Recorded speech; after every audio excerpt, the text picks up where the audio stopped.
सृष्टि के आदि में कब हुई, तारीख, संवत्सर, दिन कुछ नहीं, अनिर्वचनीय। भगवान ने अपने आप से अपने आप के लोकों के निर्माण की इच्छा की। जो ही इच्छा हुई तो महातत्वादि निष्पन्न 10 इंद्रियां, 1 मन, 5 भूत, ये 16 कलाएं प्रकट हो गई। 5 कर्मेंद्री, 5 ज्ञानेंद्री, 10 इंद्रियां, 1 मन, वही अंतःकरण चतुष्टय कहा जाता है। निश्चय के कारण बुद्धि, चिंतन के कारण चित्त, क्रिया स्वीकृति के कारण अहंकार, वस्तुतः 1 मन ही अंतःकरण है। और 5 भूत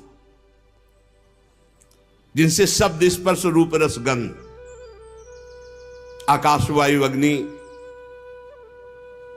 जल, पृथ्वी, ये भगवान ही बन गए। जे ही इच्छा की तो महातत्व आदि से निष्पन्न पुरुष रूप ग्रहण किया। 10 इंद्रियां, 1 मन, वही अंतःकरण चतुष्टय, और 5 भूत, 5 ज्ञानेंद्रियां, 5 कर्मेंद्रियां, अंतःकरण चतुष्टय, पंचभूत और उनकी तन मात्राएं, शब्द, स्पर्श, रूप, रस, गंध, आप ही बन गए। ये आप ही बले हैं, सब आप ही बले हैं। तभी संशय नहीं होगा जब ये बात आप सुनकर के स्वीकार करेंगे। उन्होंने जब शब्द, स्पर्श, रूप, रस, गंध के मूल पंचभूत तो उनमें जल भी है, अब वो जल में शयन करने लगे। योग निद्रा का विस्तार कर लिया। कुछ समय बाद उनकी नाभि से वही इच्छा जो मैं बहुत रूपों में हूं, वो एक कमल बनकर के प्रकट हुई। पहले 5 कर्मेंद्रियां, 5 ज्ञानेंद्रियां, अंतःकरण चतुष्टय, 5 महाभूत और 5 तन मात्राएं। अब जल में शयन किया और कुछ समय बाद उनकी नाभि से कमल प्रकट हुआ। और उस कमल में जो प्रकट हुए प्रजापतियों के अधिपति भगवान ब्रह्मा जी प्रकट हुए। चारों तरफ देखा, 4 मुख।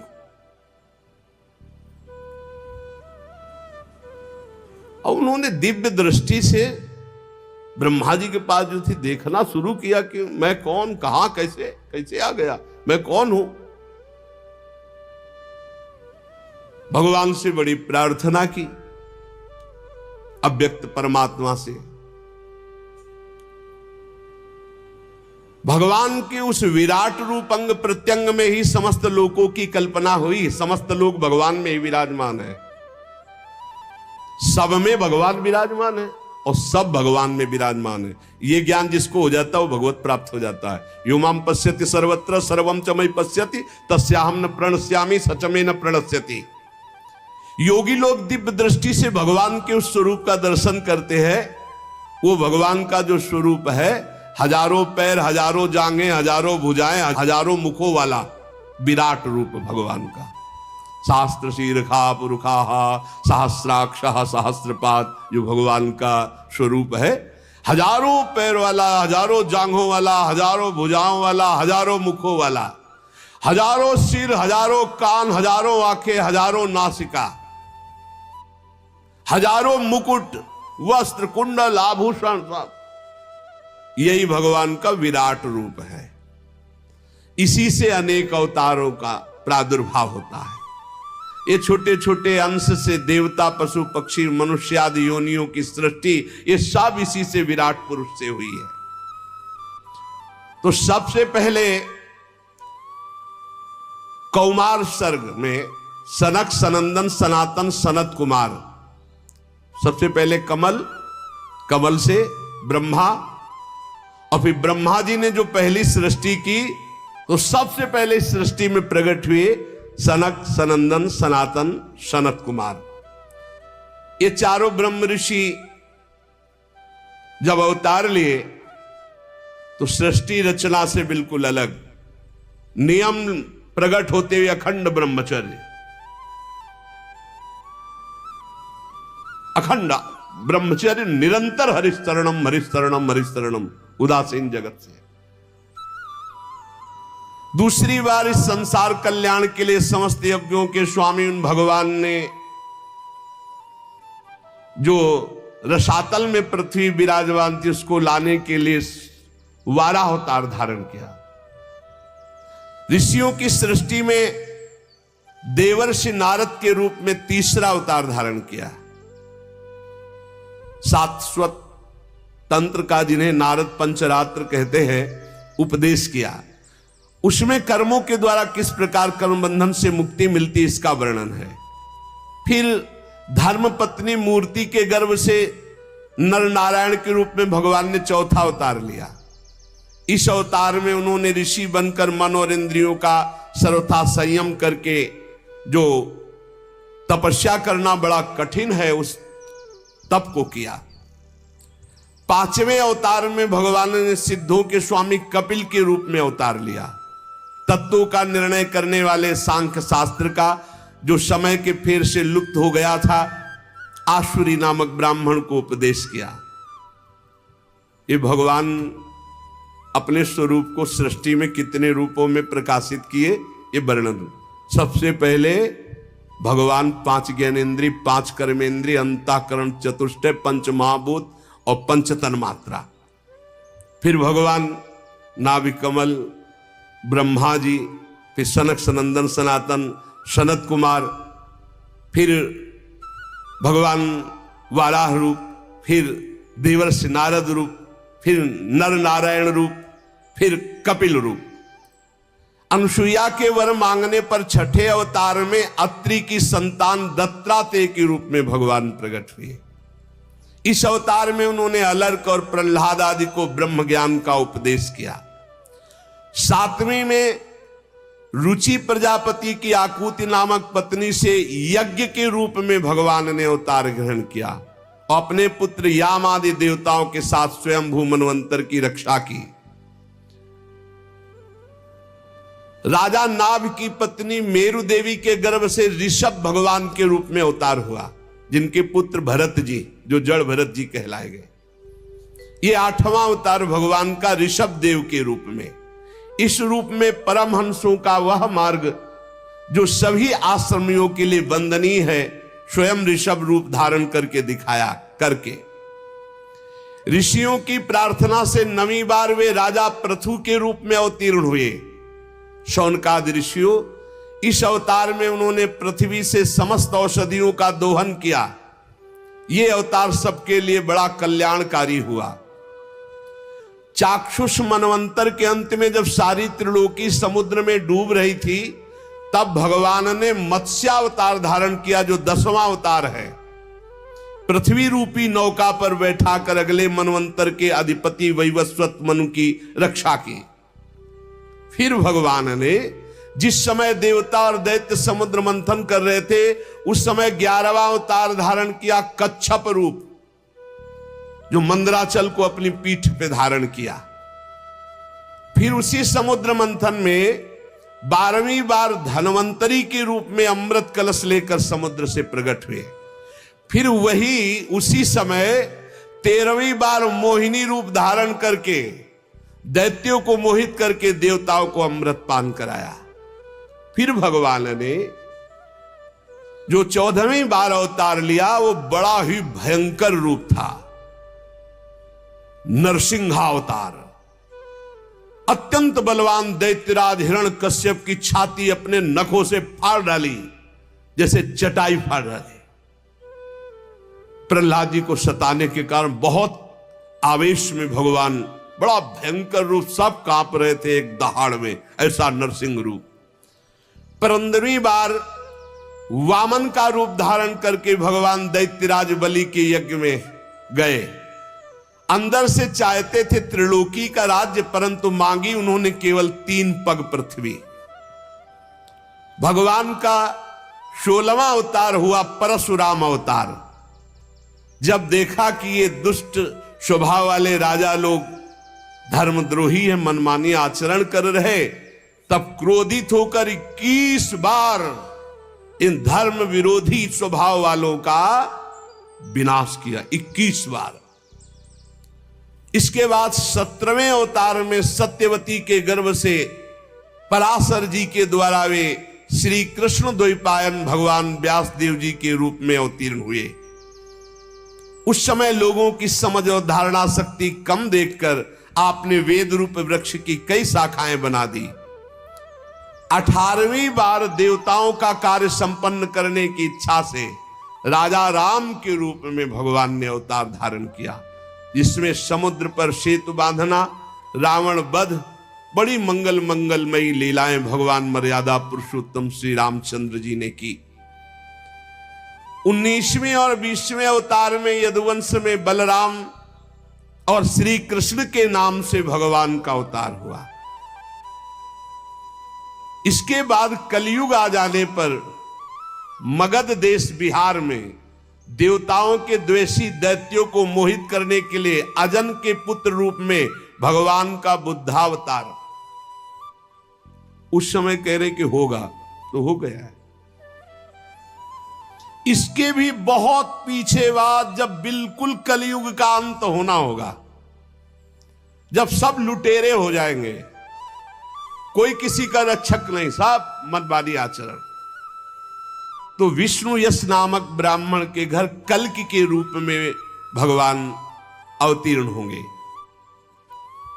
यहां 22 अवतारों की गणना की गई, परंतु भगवान के 24 अवतार प्रसिद्ध हैं। कुछ विद्वान 24 की संख्या यूं पूर्ण करते हैं। रामकृष्ण के अतिरिक्त 20 अवतार तो उपयुक्त हैं ही, शेष 4 अवतार भगवान श्री कृष्ण के ही अंश हैं। स्वयं श्री कृष्ण तो पूर्ण परमेश्वर है, वे अवतार नहीं अवतारी हैं, अतः श्री कृष्ण को अवतारों की गणना में नहीं गिनते। उनके 4 अंश, एक तो केश का अवतार, दूसरा सुतपा तथा प्रश्नि पर कृपा करने वाला अवतार, तीसरा संकर्षण और चौथा परब्रह्म। इन चारों अवतारों से विशिष्ट 5वें साक्षात भगवान वासुदेव। दूसरे विद्वान ऐसा मानते हैं कि 22 अवतार तो प्रयुक्त है। इनके अतिरिक्त 2 अवतार और हैं, हंसावतार और हयग्रीव अवतार। ऐसे भगवान के 24 अवतार होते हैं। शौनकादि ऋषियों, जैसे अगाध सरोवर से हजारों छोटे छोटे धाराएं निकलती है, वैसे ही भगवान श्री हरि के असंख्य अवतार और होते हैं, जिनका वर्णन नहीं, असंख्य। वो अपने भक्त के लिए कभी कोई अवतार धारण कर सकते हैं। जैसे द्रौपदी के लिए चीर अवतार धारण किया, कहां लिखा है? द्रौपदी के लिए चीर अवतार तो 24 में थोड़ी है। बोले असंख्य अवतार, जब जरूरत पड़े भक्त के लिए तब वो तुरंत अवतार धारण करते हैं, अंतर ध्यान हो जाते हैं। जैसे अगाध सरोवर से छोटे छोटे बहुत सी धाराएं निकलती हैं, ऐसे भगवान श्री हरि के असंख्य अवतार हैं। ऋषि, मनु, देवता, प्रजापति, मनु पुत्र और जितने भी महान शक्तिशाली वे सब के सब भगवान के ही अंश हैं। ये सब अवतार तो भगवान के अंशावतार अथवा कलावतार है, परंतु भगवान श्री कृष्ण तो स्वयं भगवान अवतारी हैं, सबके अवतारी हैं। जब लोग दैत्यों के अत्याचार से व्याकुल हो उठते हैं, तब युग युग में अनेक रूप धारण करके भगवान उनकी रक्षा करते हैं। भगवान के दिव्य जन्मों की एक कथा अत्यंत गोपनीय रहस्यमयी है। जो मनुष्य एकाग्र चित्त से नियम पूर्वक प्रातः काल या सायं काल इस कथा को सुनेगा, वो समस्त दुखों और पापों से छूट जाएगा। प्राकृत स्वरूप रहित चिन्मय भगवान का जो स्थूल जगदाकार रूप है, ये जगदाकार रूप भगवान ही है। ये उनकी माया के महत्त्वादि गुणों से भगवान में ही कल्पित है। जैसे बादल वायु के आश्रय रहते हैं, धूसरपना धूल में होता है, परंतु अल्प बुद्धि मनुष्य बादलों को आकाश में और धूसरपने का वायु में आरोप करते हैं। ऐसे ही अविवेकी पुरुष सबके साक्षी आत्मा में स्थूल दृश्य रूप जगत का आरोप करते हैं। इस स्थूल रूप से परे भगवान का एक सूक्ष्म अव्यक्त रूप है, जो ना तो स्थूल की तरह आकार आदि गुणों वाला है और न देखने में आता है न सुनने में आता है। वो सूक्ष्म से सूक्ष्म है। आत्मा का आरोप या प्रवेश होने से वही जीव कहलाता है। बात समझिए अगर पकड़ पा रहे हो। इस आकार आदि से अलग भगवान का एक सूक्ष्माति सूक्ष्म रूप है, न देखने में आता है, न सुनने में आता है, न पकड़ में आता है। सूक्ष्म स्वरूप, उसी को आत्मा कहा गया है। और वही जब शरीराभिमान से युक्त हो जाता है तो उसी को जीव कहते हैं। और उसी शरीराभिमानी का बार बार जन्म मरण होता है। और है कौन? वही है, वही है। बस ये बात समझना है। भगवत स्वरूप होकर भगवत लीला में जाया जाता है। भगवान का एक सूक्ष्म अव्यक्त रूप है जिसका आकार आदि नहीं है, न देखने में आता है न सुनने में आता है, वो बड़ा सूक्ष्म है। तो क्या कहते हैं उसको? बोले आत्मा। और जब वही आत्मा अपने स्वरूप को भूलकर देह भाव में आ जाती तो उसे कहते हैं जीव। और इसी जीव का बार बार जन्म मरण होता है। ये लौटते चले जाओ तो पहुंचोगे वही प्रभु में ही। उपर्युक्त सूक्ष्म और ये स्थूल शरीर, वो सूक्ष्मात्म तत्व, स्थूल शरीर अज्ञान के कारण अपना मैं मान लेता है। ये शरीर को मैं मान लेना, सारा झंझट इसी में है। अब जिस अवस्था में गुरु प्रताप से आत्मस्वरूप का बोध हो जाए, शरीर से मैंपन हट जाए, उसी समय जीवन मुक्त ब्रह्म स्वरूप तत्वज्ञानी लोग इस रहस्य को जानते हैं। ये बुद्धि परमेश्वर की साक्षात माया है, बुद्धि तुम्हारी। ये जीव इसी बुद्धि में आसक्त होकर दुर्गति को प्राप्त हो रहा। जैसा निर्णय बुद्धि करती वैसे ही वो करता है, इसलिए बंधता चला जाता है। और जीव है कौन? बोले परमानंद में साक्षात परमात्मा। ये शास्त्र कह रहा है, शास्त्र। आप भूल से शरीर में आसक्त हो, इसलिए जीवात्मा। और शरीर का भाव छोड़ो और परमात्मा स्वरूप में तो ब्रह्मविद ब्रह्म ही भवति। अभी आप वही थे जो जिसकी आराधना कर रहे हैं, हम वही है, उसी के अंश है, उसी के स्वरूप है। जब गीध अपने शरीर को छोड़ के जाता है तो कौन सा रूप होता है? हरि रूपा। गीध देह तज धरि हरि रूपा। भगवान के धाम में कौन सा रूप? हरि रूप लेके। जैसे निकुंज में कौन रूप? प्रिया सहचरी, प्रियाजू का प्रतिबिंब रूप। उसी समय जीव परमानंदमय स्वरूप को प्राप्त हो जाता है, जिस समय बुद्धि से अपना संबंध हटा देता है। बुद्धि में फंस गया, पुरंजनी में फंस गया, और पुरंजनी में फंस करके अनेकों पुर में वो रमण कर रहा है। कभी सुअर, कभी कुत्ता, कभी गधा, कभी क्या क्या। इसीलिए तत्वज्ञानी लोग जानते हैं कि इस परमात्मा की माया का नाम बुद्धि है। इस बुद्धि रूपा माया से बच जाए। और सलाह इसी बुद्धि की होती, पूरी की पूरी। जितनी जेलें भरी, जितने अपराध हैं, सबकी सलाहकार ये बुद्धि है। और भगवान कहते हैं मुक्त होना है तो बुद्धि को मेरे में अर्पित कर दो। मय्ये व मन आधत्स्व मयि बुद्धि में निवेश है। वास्तव में कोई जन्म मरण नहीं। बोले यहां रोज फूक रहे हैं, रोज मर रहे हैं, रोज जन्म रहे। कहे जन्म मरण स्वप्न, स्वप्न स्वप्न में जैसे देखा ना, तो जगने पर सब झूठा होगा ना। ऐसे ये मोह चल रहा, बड़ा भारी स्वप्न चल रहा है। अब भगवान कृपा करे तुम जाग जाओ तो तुम भी यही बोलोगे जैसा शास्त्र में लिखा है। तो क्या करें? बोले हृदयेश्वर भगवान की उपासना करो, भगवान की आराधना करो, तो तुम्हारे अंदर ज्ञान जागृत हो जाए, तुम जग जाओ। भगवान की लीला अमोघ है। उन्हीं की लीला से सृजन होता है, पालन होता है, संहार होता है। किंतु भगवान किसी में आसक्त नहीं, न सृजन में, न पालन में, संहार। बोले भगवान को दुख नहीं होता है मर रहे? नहीं होता। क्यों? आप फिल्म देखते हैं, आपको दुख होता है क्या? तो बोल दे तुम बड़े निर्दयी हो यार, उसको पिटवा रहे हो। पागल हो? फिल्म चल रही, कोई असली में पिट रहा है क्या? कुछ नहीं, असली में कुछ नहीं हो रहा। असली में ये सब एक साथ बैठकर ठंडा पानी पीते हैं और फिर गुस्सा का रोल करते हैं आके। अच्छा ऐसा होता है? बोले ऐसा है, कोई असली में कुछ नहीं हो रहा है, बस असली में यहां कुछ हो रहे हैं। जगत नाटक वही भवा, वहां तो कम से कम 2-4 रोल वाले हैं। एक हीरो है, एक हीरोइन है, और एक बिलियन, क्या कहते हैं, बिलियन, हाँ वही वो खलनायक है, और बड़े। और यहां एक ही सब कुछ बोला हुआ है। यहां पर्दा भी वही है, नाटक मंच भी वही है, डायरेक्टर भी वही है, और पात्र भी वही है, और दर्शक भी वही है। कमाल का ये रहस्य रघुनाथ कर बेगिल जाले कोई, और जो जाले रघुपति कृपा तो सपने मोह न होए। तो बोले भगवान को दुख नहीं होता? बोले नहीं होता। कैसे?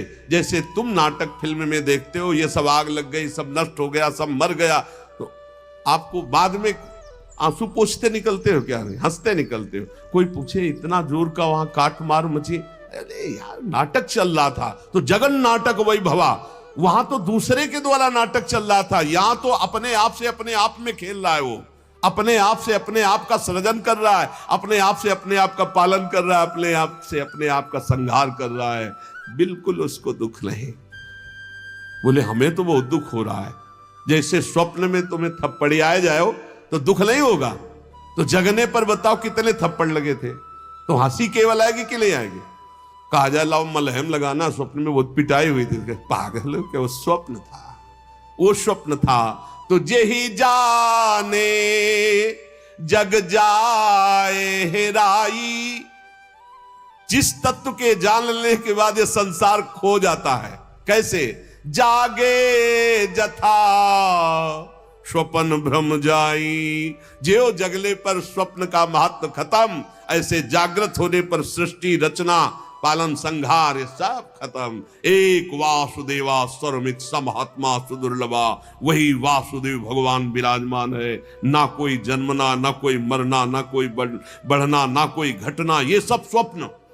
उमा कहूं मैं अनुभव अपना, सत हरि भजन जगत सब सपना, जो सपने सिर काटे कोई, बिनु जागे दुख दूर न होई। जगना पड़ेगा भाई, स्वप्न देख रहे, भगवत लीला गायन, भगवत नाम जप, इससे आप भगवान की कृपा का अनुभव करेंगे, तब आप समझ पाएंगे कि भगवान की करामात क्या है। ये करामात बड़ा भारी जादूगर, अपने आप से अपने आप में सब जादू, कैसा रूप, कितना जादूगर। अगर माथे में नाक होती तो अलग पहचाना जाता, सबकी आंख एक ही जगह है, माथे के नीचे आंखें, आंख के नीचे नाक, नाक के नीचे मुंह, और इतने लोग हैं, जैसे स्टेशन में है या कहीं बहुत कथा प्रसंग जहां लाखों की भीड़, तो लोग सब पहचाने जाते, अमुक अमुक अमुक। कैसा ब्रह्मा जी के पास छापा खाना है, सब अलग अलग, देखो रंगीली शरण, विशाखा शरण, अमुक शरण, अमुक शरण, सबके ये हो कि भाई थोड़ा अंतर है कि किसी के नाक यहां है, किसी के यहां नाक यहां है, किसी के नाक यहां है, तो पहचान सबको वैसे, और सब अलग अलग पहचाने जाते, और सब में एक ही है, और एक ही सब बना हुआ है। बड़ा विचित्र खेल है। इसीलिए भजन करो, नाम जप, भगवान का लीला चरित्र गायन श्रवण, और इसी जन्म में हम भगवत प्राप्त हो जाएं। भगवान के नाम में बड़ी ताकत है, भगवान की लीला चरित्र गायन श्रवण में बड़ी ताकत। दो बातें तो जीवन बना लो। सेवक जी महाराज कह रहे हैं, सेवक शरण सदा रहे, अनत नहीं विश्राम, कै वाणी हरिवंश की, कै हरिवंश है। या हम भगवत चर्चा कर रहे हैं, या सुन रहे हैं, या नाम जप कर रहे हैं, बाहरी शरीर से जो भी क्रियाएं, नौकरी, व्यापार, किसानी, सब भगवत गुणगान, भगवान नाम जप, सीधे भगवत प्राप्ति। ने तो बड़ा भारी जादू फैला है, बड़ा जादू, बड़ा जादू। अरे पूरी जिंदगी 10-10 साल, 50-50 साल, 60-60 साल के कोई है, सब निकल गई। बोले कितने साल के? बोले 35-50 है क्या तुम्हारे पास? बोले वही लालसा की भोग के सुखी हो जाऊं, कुछ इकट्ठा कर लूं, कुछ। और बनते बनते बिगड़ गए और दब गए, राख बन के दब गए, पता नहीं फिर आगे जन्म। सावधान, बड़ा जादू का तमाशा है, बहुत जादू है भगवान की माया में। ऐसा जादू डाला कि पूरा जिंदगी निकला जा रहा है, होशे में नहीं आ रहे, होशे में नहीं आ रहा। मैं कौन, हमारा लक्ष्य क्या है? बस यही दिखा है, लड़का बच्चा, रुपया पैसा कमाओ, खाओ, मौज मस्ती। अंदर से खोखला, ऊपर से मढ़ने से कुछ नहीं होगा। सच्चिदानंद भगवान का नाम, लीलाओं का गायन, ये तुम्हें असली सौंदर्य प्रदान करेगा। असली सौंदर्य भगवत स्वरूप होकर भगवान के धाम में जाना, ये बाहरी से कुछ नहीं होने वाला। हमें तो लगता है कि हमारी प्रार्थना ये मान ली जाए, भूल में मत पड़ो, असलियत में तुम नहीं हो, तुम्हें ये सवारी मिली है भगवत प्राप्ति के लिए। अगर सावधान रहे तो ठीक, और नहीं समय निकल गया तो मन पछितई है, अवसर भी खूब नाम जप करो, भगवत चरित्र सुनो और मस्ती से भगवान के आश्रित होकर जगत सेवा करो। जिसको जो कर्तव्य मिला है, किसानी, व्यापार, नौकरी, राष्ट्र सेवा, समाज सेवा, परिवार सेवा, ये सब भगवान को प्रसन्न करने वाली, कहीं भागने की जरूरत नहीं। जो जहां हो वहीं भगवान के मानकर नाम जप करो, लीला चरित्र गायन श्रवण करो, भगवत प्राप्ति पक्की। कह रहे कि जिसके कान में भगवान की चर्चा चली गई, यमदूतों से यमराज जी कहते हैं भूल कर मत जाना, उनकी तरफ देख मत लेना, क्योंकि भगवान की चर्चा सुन चुके। आप तो रोज सुन रहे हो, पर घड़े में छेद ना हो तो बहुत जल्दी भर जाएगा। और चलनी में गैया दुहे तो दोष दैव को दे। ये छेद कुछ है, इनको बंद कर दो तो ये जो कथामृत है ना, ये जो नामामृत है ना, ये उफान में आ जाए। और उफान में आ जाए तो सारे विकार नष्ट हो जाएंगे। एक बार हिम्मत करके निकलो भाई, हम सब भगवान की शरण में है। एक बार इस माया प्रपंच से निकलो, नाम जप निरंतर करते रहो, देखना आपकी आध्यात्मिक उन्नति कैसी होती। नाम जप पकड़ लिया, जीत गए, जीत गए पक्का। लीला चरित्र तो हर समय हम नहीं सुन सकते, हर समय नहीं गा सकते, हर समय संयोग नहीं मिल सकता, लेकिन नाम हर समय, नाम। और जब चरित्र सुनने और कहने का समय मिले, खूब उदार हृदय से सुनो और गाओ भगवान की लीला। तव कथा अमृतम तप्त जीवन, ये हृदय को बड़ा आनंद प्रदान करने वाली, मोहमल का नाश करने वाली, भगवान की सर्व पापों का नाश करके परम पद प्रदान करने वाली है। धुंधकारी जैसा पापी 7 दिन में भगवान के परम पद का अधिकारी हो गया। और आप धाम में बैठ करके रोज चर्चा सुन रहे हैं, अब आपको संशय है क्या? पर विमान तो यहाँ नहीं आएगा, यहाँ तो बस ऐसे जाना, दरवाजा खुला, अंदर गए। यहाँ विमान नहीं आएगा, विमान की आशा में मत रहना, यहाँ विमान नहीं आएगा। ये तो वृंदावन धाम है, बस ये वर्दी छूटी, पोशाक दूसरी मिली और श्री जी के पास चले गए। यहीं तो जाना है, यहीं पास ही में है, बस दरवाजा खुलना है। दरवाजा खुला, दिव्य वृंदावन चल सकी। अब यहाँ ऐसे 4 पार्षद विमान इस आशा में वृंदावन धाम है, यही हम तो घर आ चुके हैं। अरे लाखों माला का जो भजन का प्रभाव बाहर है, एक मालक है, ये धाम है। यहाँ थोड़ी चर्चा, थोड़ा भजन, थोड़ा सत्कर्म, थोड़ा पुण्य, थोड़ी सेवा बड़ा लाभ प्रदान करती। कहाँ बैठ के सुन रहे हो? बोले वो नैमिषारण्य में सुन रहे, वो हरिद्वार में सुन रहे। ये सब भगवान के रचित तीर्थ है।